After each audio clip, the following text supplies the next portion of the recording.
Take me home to the land of the Pecos.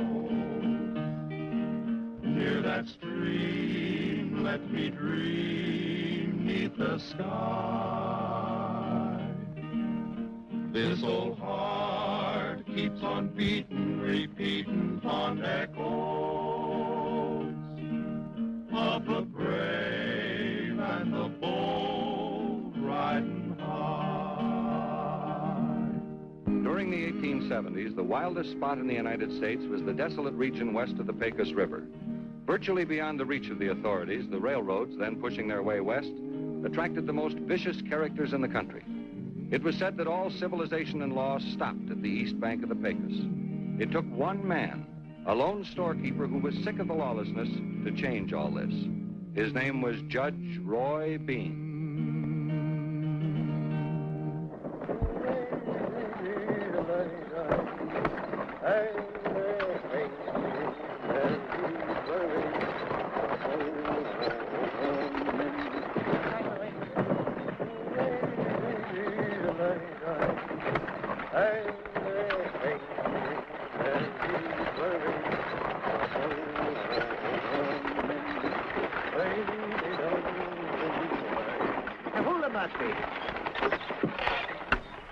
Hey, where's my bottle? I threw it away. Oh, you did now? It was empty. Oh, well, that's a sad state of affairs. Oh, it's not that I want to drink, mind you. It's that I have a slight thirst. I think you've had a slight thirst ever since we left St. Joe. You haven't missed a single tavern, and the acquaintances you've picked up. Well, I suppose I am a bit of a problem. But as soon as we buy our ranch, I'll settle down and I'll do nothing but work, and I promise. Oh, I know you will, Pat. Langtry shouldn't be too far ahead.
Anyway, we're not altogether broke.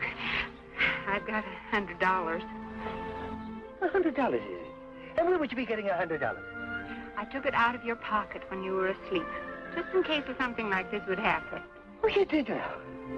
Well, it's a fine thing for a man to discover that his wife's a tricky one. Well, it's a good wife, yeah. Well, we'll walk to Langtry and report the robberies. You can come back to the team.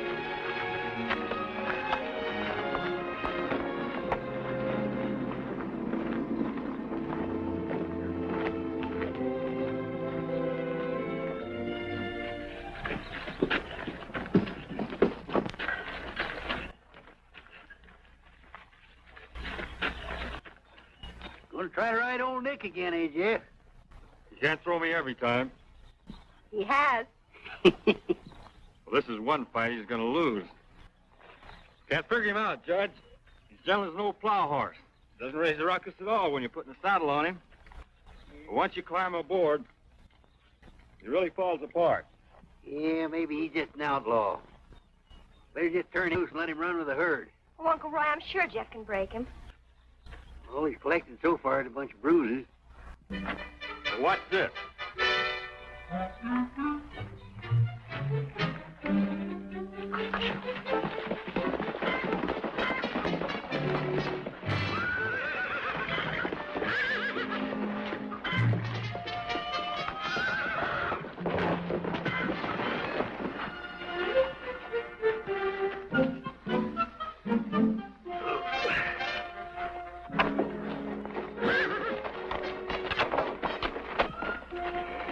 Are you all right, Jeff?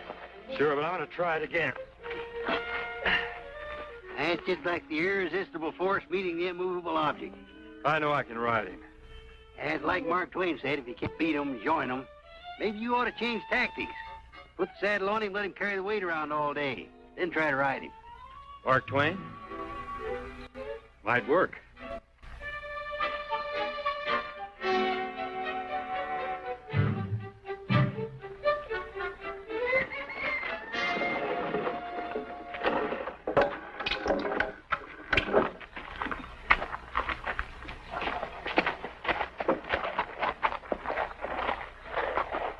If that don't work the other way, when I was a kid, my dad would...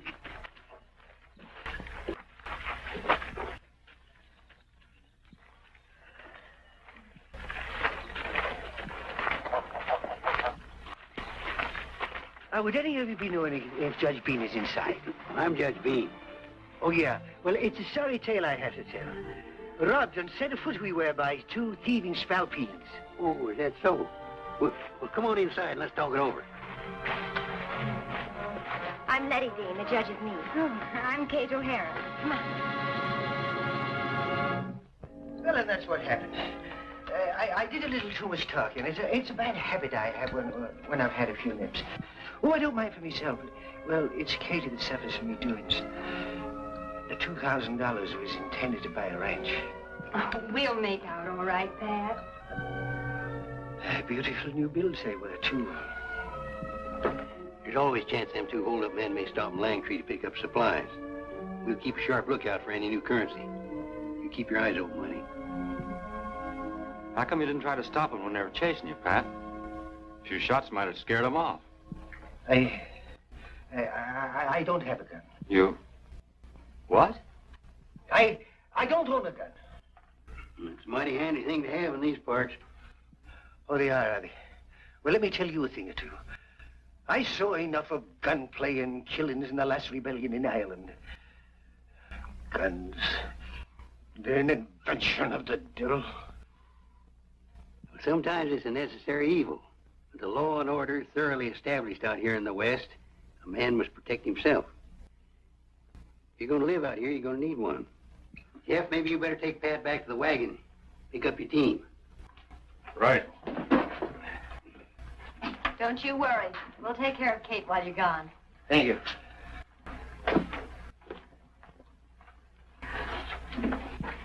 I certainly appreciate what you're doing for us.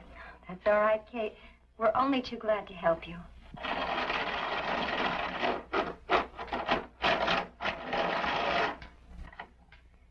You know, Mrs. O'Hara, I have a feeling Pat didn't tell us the real reason why he doesn't carry a gun.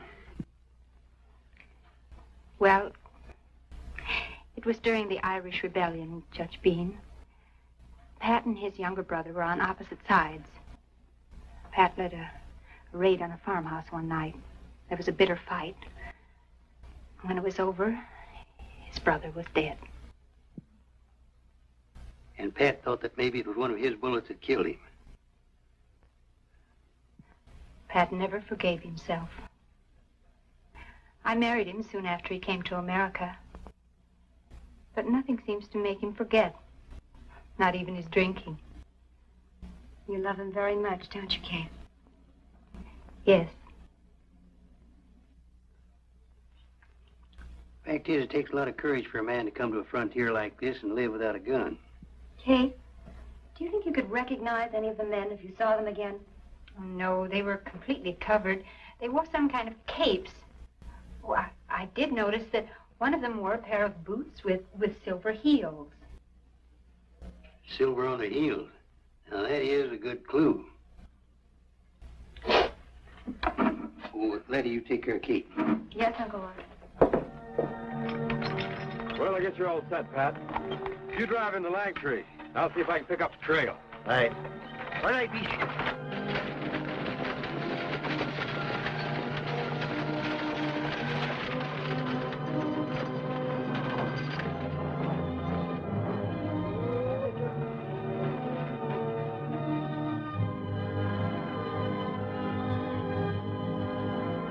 Didn't have any trouble finding your horses, I see.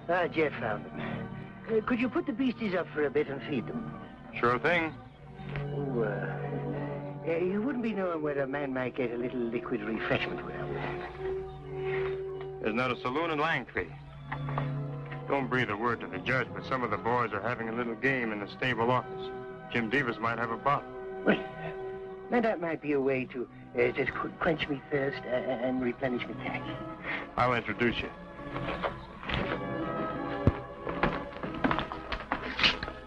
This is Pat O'Hara. He'd like to join the game. Jim Devers, Ed Jacobs, Pete Smith. Sit down. They don't mind taking your money. Well, you know, I was hoping you'd ask me that. And what are the stakes? Well, let's shoot for the sky.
Stone.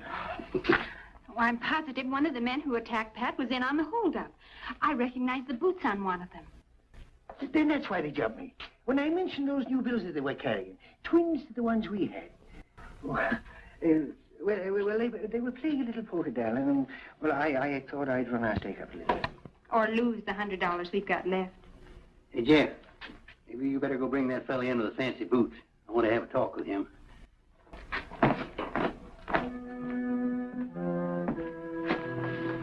From what that Irishman said, you hombres are liable to be in trouble. What do you mean? Don't give me that what do you mean business. You and Ed ain't exactly strangers to me. I don't care how you got that currency, but why get yourselves in trouble and lose it? Nice talking sense, Jim. Let's leave the money with him.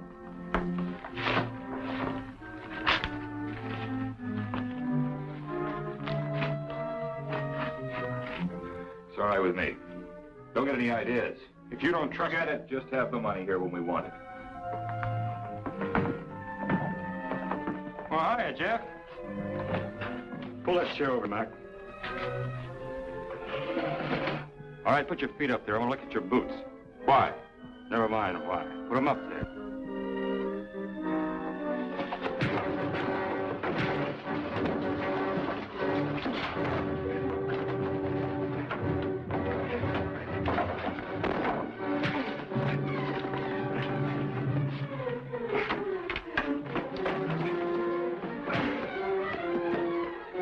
All right, on your feet.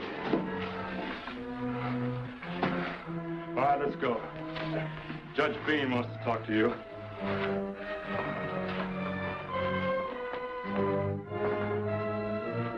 Look, Deputy, you've got us all wrong.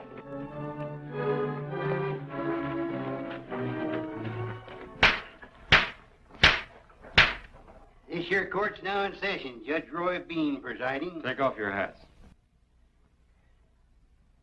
What are your names? Ed Jacobs. Jim Devers. You're charged with resisting an officer and suspicion of robbery. How do you plead? We ain't pleading nothing. You got no right to pull a stunt like this. Search him, Jeff. Let me help you, Dad. How much here, Judge? Neither one's carrying a money belt. Take off your boots. Take your boot off.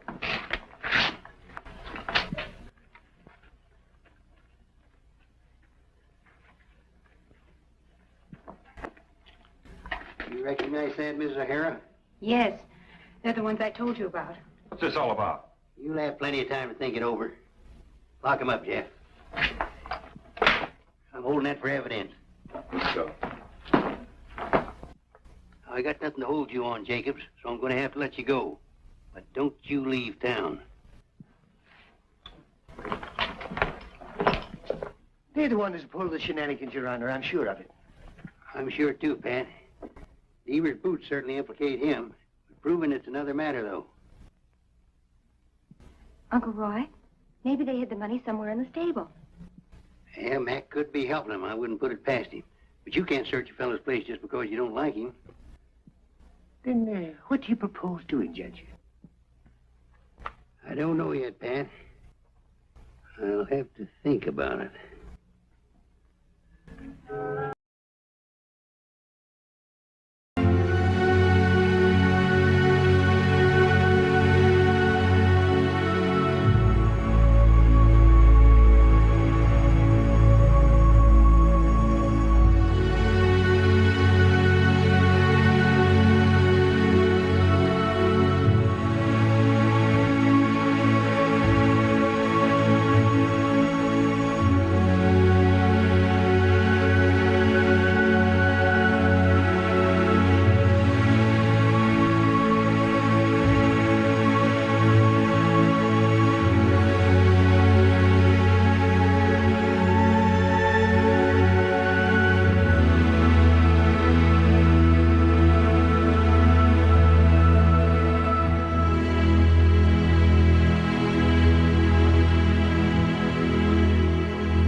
Good.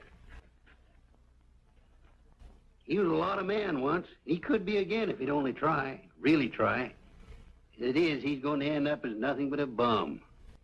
He's got a real nice wife. A woman worth working for. Sure has.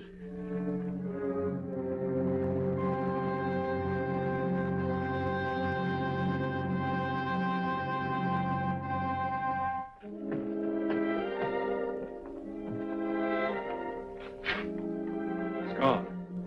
He must have heard every word we said. Yeah, he heard it all right. This kind of bothers me. Why? Well, it's not good for a man to hear those things about himself. I wish I hadn't said anything. Oh, well, this is different. Let him go home and think about what we said, and maybe something good will come out of it. Think about what we said, and maybe something good will come out of it. Say, What's the matter? I just had a thought. Maybe we could arrange to do some overhearing for ourselves. What do you mean? Jeff, when you get people to talking, all sorts of things develop. What are you going to do, Judge? I'm going over to the jail, and I'm going to set up a trap.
Jim, how'd you get loose? Never mind, I'm loose. That's all that matters. What's the idea? So you and Mac were going to run out of me, huh? I don't know what you're talking about. Nobody's double-crossing me. Come on, hurry up. What's got into you anyway, Jim? Well, you're acting plumb loco. Maybe. Maybe not. Should have known better than to trust you with the money. All right, give me your guns. We heard the whole conversation when you forced Mac to give you the money. You're under arrest. So leaving those keys was a trick. Yep. So was the gossip. I told you there wasn't a word of truth in it. Now, listen, this is a great day for the Irish. Now, let's see how good you are without a gun in your hand. Just a minute. Now, you keep out of this, young fella. This is a private fight, and I'll brook no arguments. Insult me in front of me wife, will you?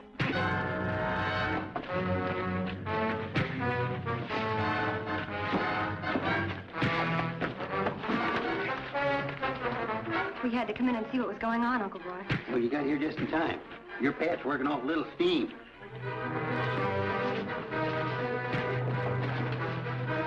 My God, that was a good one. You know, I'd always think I'd done my stuff.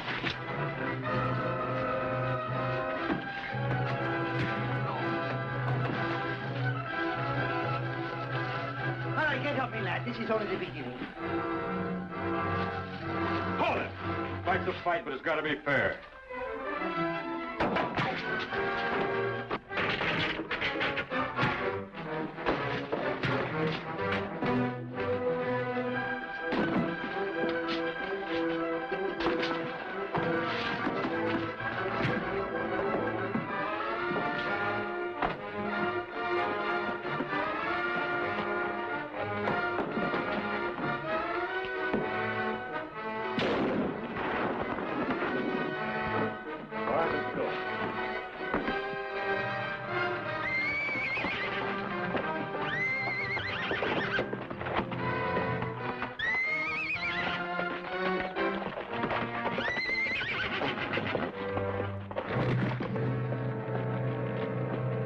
You know, this is the greatest day of my life. Will you take a look, Judge? A gun in my hand and not a twin. All right, me boy, on your feet.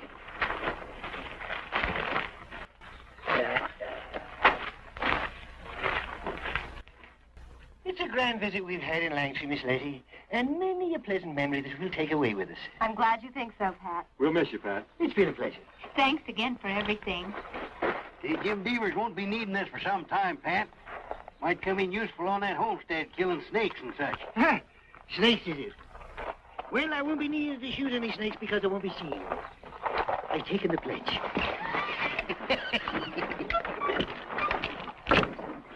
Goodbye, then.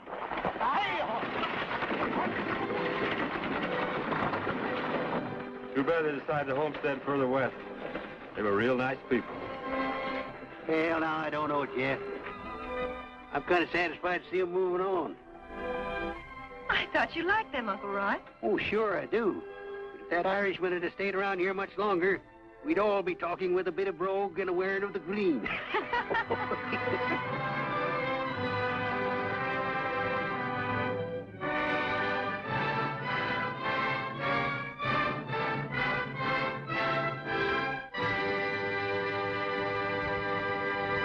I can hear every steer, the sound of the thundering herd.